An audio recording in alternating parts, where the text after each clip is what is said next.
Hello, and welcome to Dove and Serpent Storytime.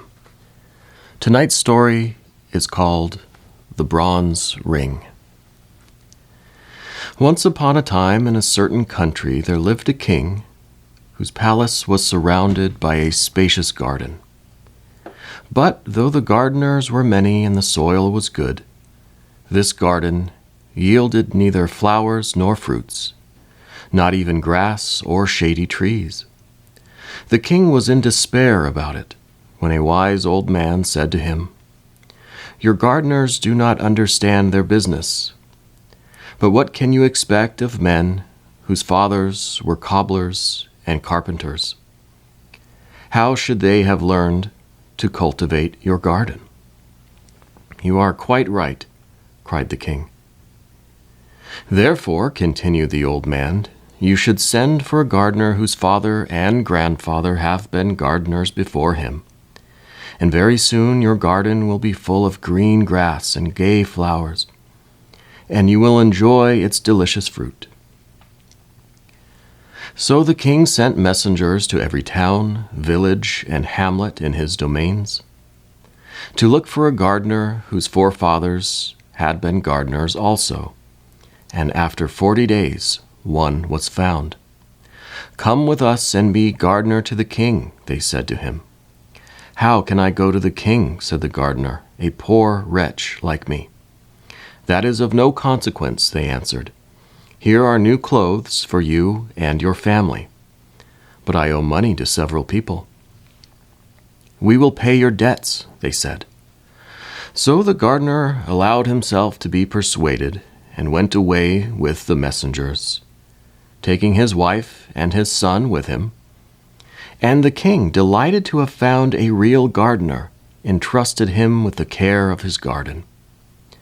The man found no difficulty in making the royal garden produce flowers and fruit, and at the end of a year the park was not like the same place, and the king showered gifts upon his new servant.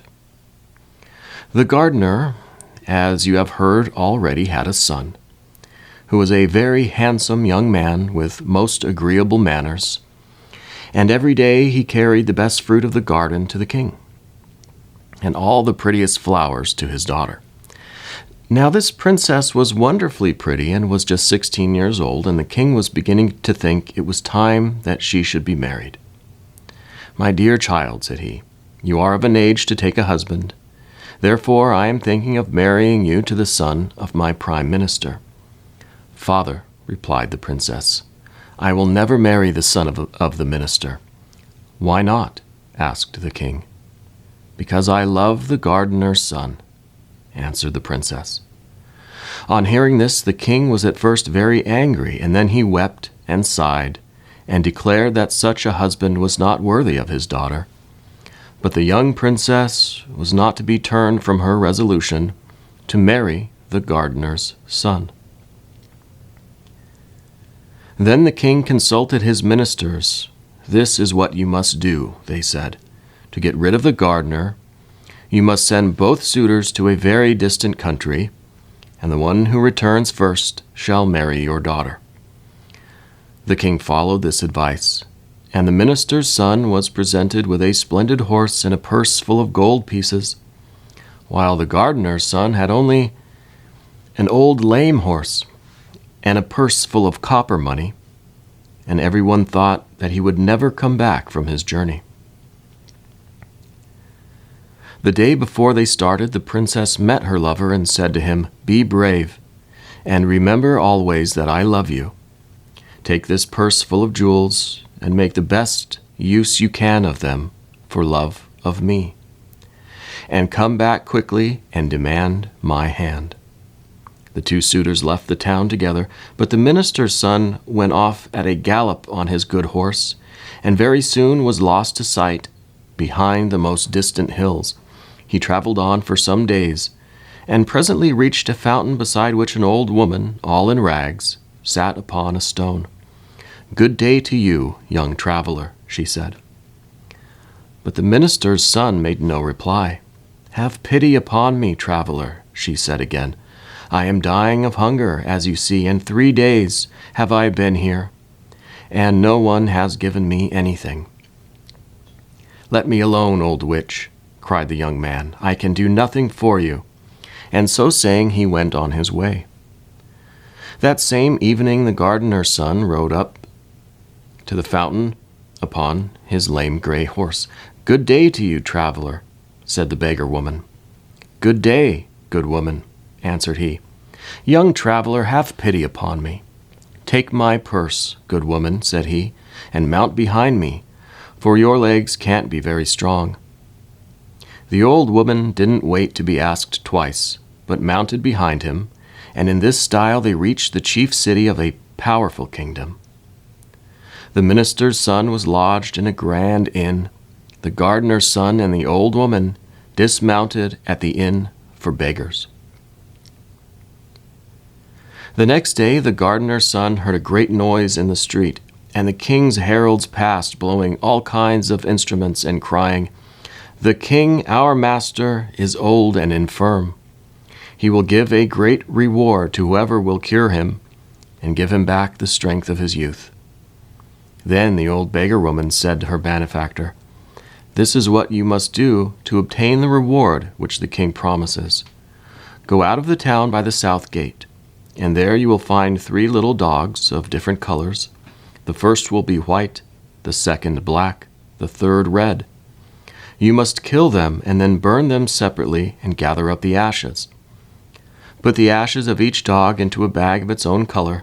Then go before the door of the palace and cry out, 'A celebrated physician has come from Janina in Albania. He alone can cure the king and give him back the strength of his youth.' The king's physicians will say this is an impostor and not a learned man. And they will make all sorts of difficulties, but you will overcome them all at last, and will present yourself before the sick king. You must then demand as much wood as 3 mules can carry, and a great cauldron, and must shut yourself up in a room with the sultan.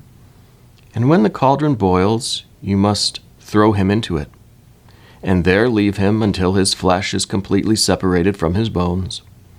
Then arrange the bones in their proper places, and throw over them the ashes out of the 3 bags. The king will come back to life, and will be just as he was when he was 20 years old. For your reward, you must demand the bronze ring which has the power to grant you everything you desire. Go, my son, and do not forget any of my instructions." The young man followed the old beggar woman's directions. On going out of the town, he found the white, red, and black dogs, and killed and burnt them, gathering the ashes in 3 bags. Then he ran to the palace and cried, "A celebrated physician has just come from Janina in Albania. He alone can cure the king and give him back the strength of his youth." The king's physicians at first laughed at the unknown wayfarer, but the sultan ordered that the stranger should be admitted. They brought the cauldron and the loads of wood, and very soon the king was boiling away. Toward midday, the gardener's son arranged the bones in their places, and he had hardly scattered the ashes over them before the old king revived, to find himself once more young and hearty. "How can I reward you, my benefactor?" he cried. "Will you take half my treasures?" "No," said the gardener's son. "My daughter's hand?" "No." "Take half my kingdom?"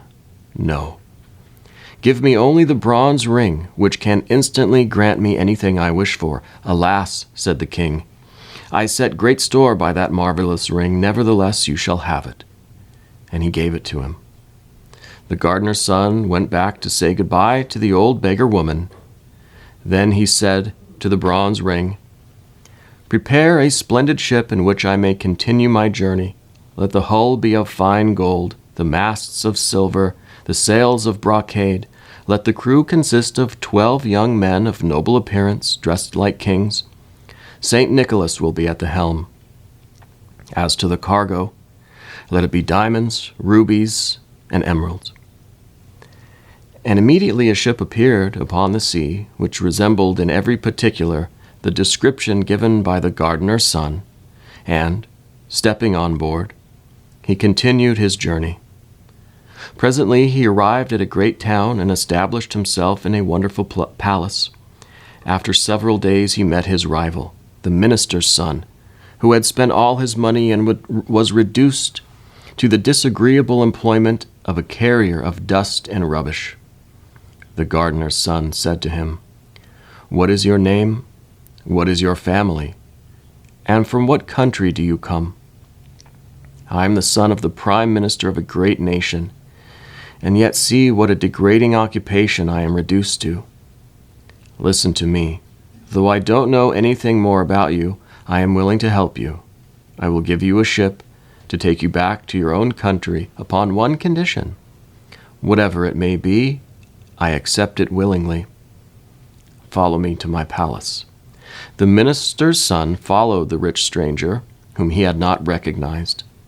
When they reached the palace, the gardener's son made a sign to his slaves, who completely undressed the newcomer.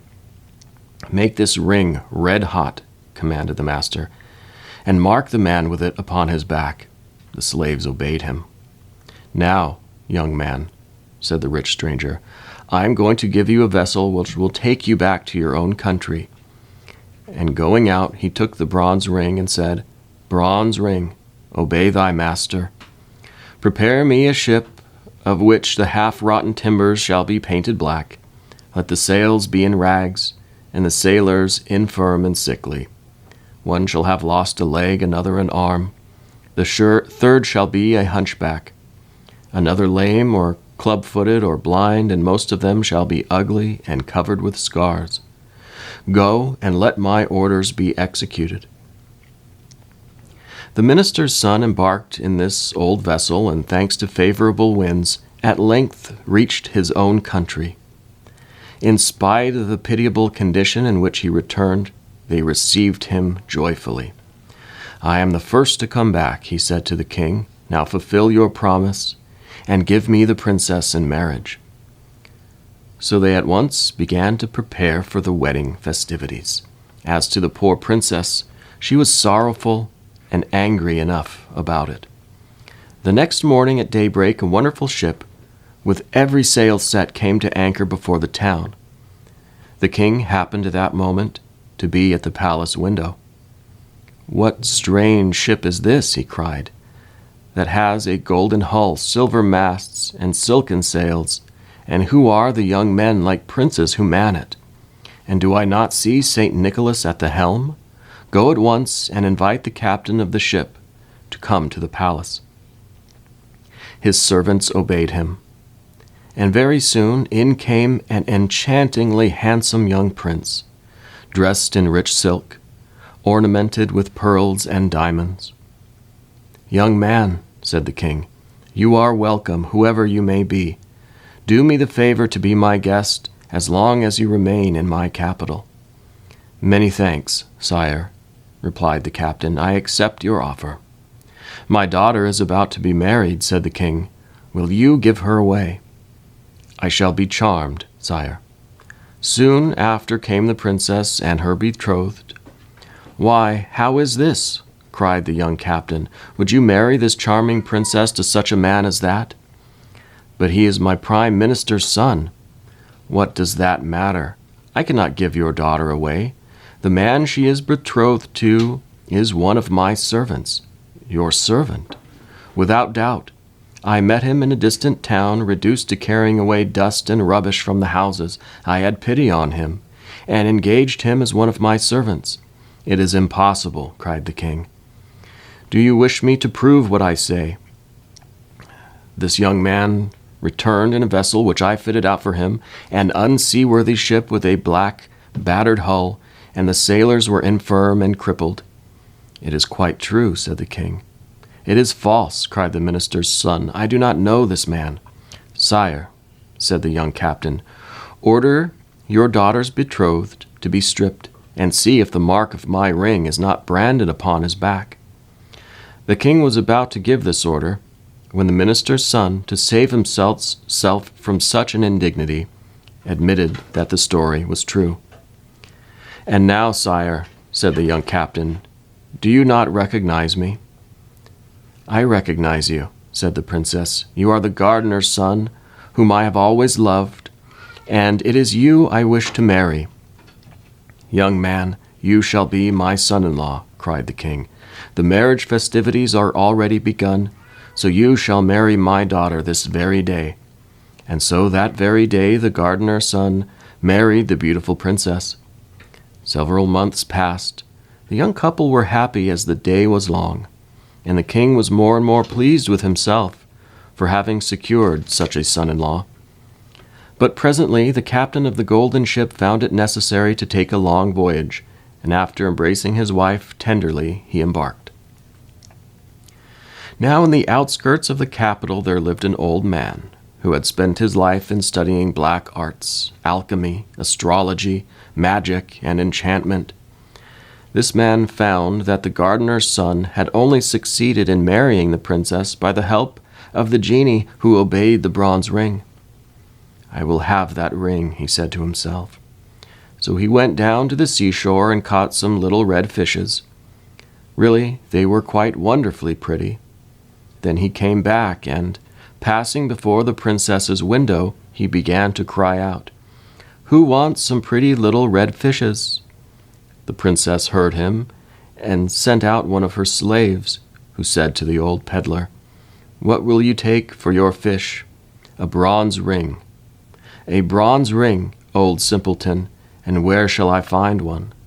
"Under the cushion in the princess's room." The slave went back to her mistress. "The old man will take neither gold nor silver," said she. "What does he want, then?" "A bronze ring that is hidden under a cushion. Find the ring and give it to him," said the princess. And at last the slave found the bronze ring, which the captain of the golden ship had accidentally left behind, and carried it to the man, who made off with it instantly. Hardly had he reached his own house when, taking the ring, he said, "Bronze ring, obey thy master. I desire that the golden ship shall be turned to black wood, and the crew to hideous, and that St. Nicholas shall leave the helm, and that only the cargo shall be black cats." And the genie of the bronze ring obeyed him. Finding himself upon the sea in this miserable condition, the young captain understood that someone must have stolen the bronze ring from him, and he lamented his misfortune loudly. But that did him no good. "Alas," he said to himself, "whoever has taken my ring has probably taken my dear wife also. What good will it do me to go back to my own country?" And he sailed about from island to island, and from shore to shore, believing that wherever he went everybody was laughing at him. And very soon his poverty was so great that he and his crew and the poor black cats had nothing to eat but herbs and roots. After wandering about a long time, he reached an island inhabited by mice. The captain landed upon the shore and began to explore the country. There were mice everywhere, and nothing but mice. Some of the black cats had followed him, and, not having been fed for several days, they were fearfully hungry and made terrible havoc among the mice. Then the queen of the mice held a council. "These cats will eat every one of us," she said, "if the captain of the ship does not shut the ferocious animals up. Let us send a deputation to him of the bravest among us." Several mice offered themselves for this mission and set out to find the young captain. "Captain," they said, "go away quickly from our island, or we shall perish, every mouse of us." "Willingly," replied the young captain, "upon one condition. That is, that you shall first bring me back a bronze ring which some clever magician has stolen from me. If you do not do this, I will land all my cats upon your island, and you shall be exterminated." The mice withdrew in great dismay. "What is to be done?" said the queen. "How can we find this bronze ring?" She held a new council, calling in mice from every quarter of the globe. But nobody knew where the bronze ring was.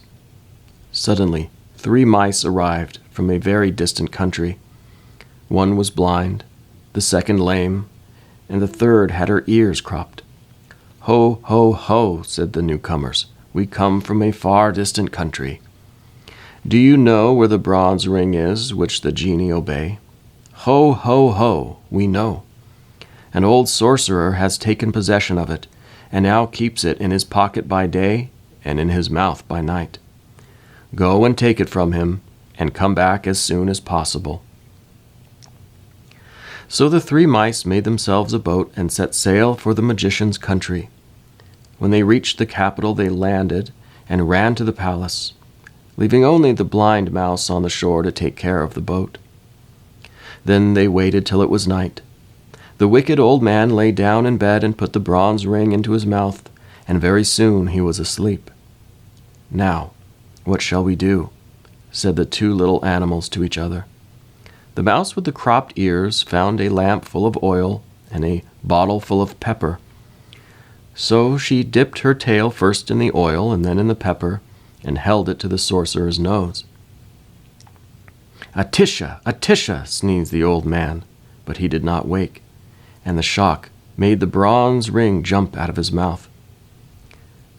Quick as thought, the lame mouse snatched up the precious talisman and carried it off to the boat. Imagine the despair of the magician when he awoke, and the bronze ring was nowhere to be found. But by that time our 3 mice had set sail with their prize. A favoring breeze was carrying them toward the island, where the queen of the mice was awaiting them. Naturally, they began to talk about the bronze ring. "Which of us deserves the most credit?" they cried all at once. "I do," said the blind mouse, "for without my watchfulness our boat would have drifted away to open sea." "No, indeed," cried the mouse with the cropped ears, "the credit is mine. Did I not cause the ring to jump out of the man's mouth?" "No, it is mine," cried the lame one, "for I ran off with the ring." And from high words they soon came to blows, and alas, when the quarrel was fiercest, the bronze ring fell into the sea. "How are we to face our queen," said the 3 mice, "when by our folly we have lost the talisman and condemned our people to be utterly exterminated? We cannot go back to our country. Let us land on this desert island and there end our miserable lives." No sooner said than done. The boat reached the island, and the mice landed. The blind mouse was speedily deserted by her 2 sisters, who went off to hunt flies. But as she wandered sadly along the shore, she found a dead fish and was eating it, when she felt something very hard. At her cries, the other 2 mice ran up. "It's the bronze ring! It is the talisman!" they cried joyfully, and getting into their boat again, they soon reached the Mouse Island. It was time they did, for the captain was just going to land his cargo of cats, when a deputation of mice brought him the precious bronze ring. "Bronze ring," commanded the young man, "obey thy master. Let my ship appear as it was before." Immediately the genie of the ring set to work, and the old black vessel became once more the wonderful golden ship, with the sails of brocade. The handsome sailors ran to the silver masts and the silken ropes, and very soon they set sail for the capital. Ah, how merrily the sailors sang as they flew over the glassy sea. At last the port was reached. The captain landed and ran to the palace, where he found the wicked old man asleep. The princess clasped her husband in a long embrace. The magician tried to escape, but he was seized and bound with strong cords. The next day the sorcerer, tied to the tail of a savage mule loaded with nuts, was broken into as many pieces as there were nuts upon the mule's back. The end.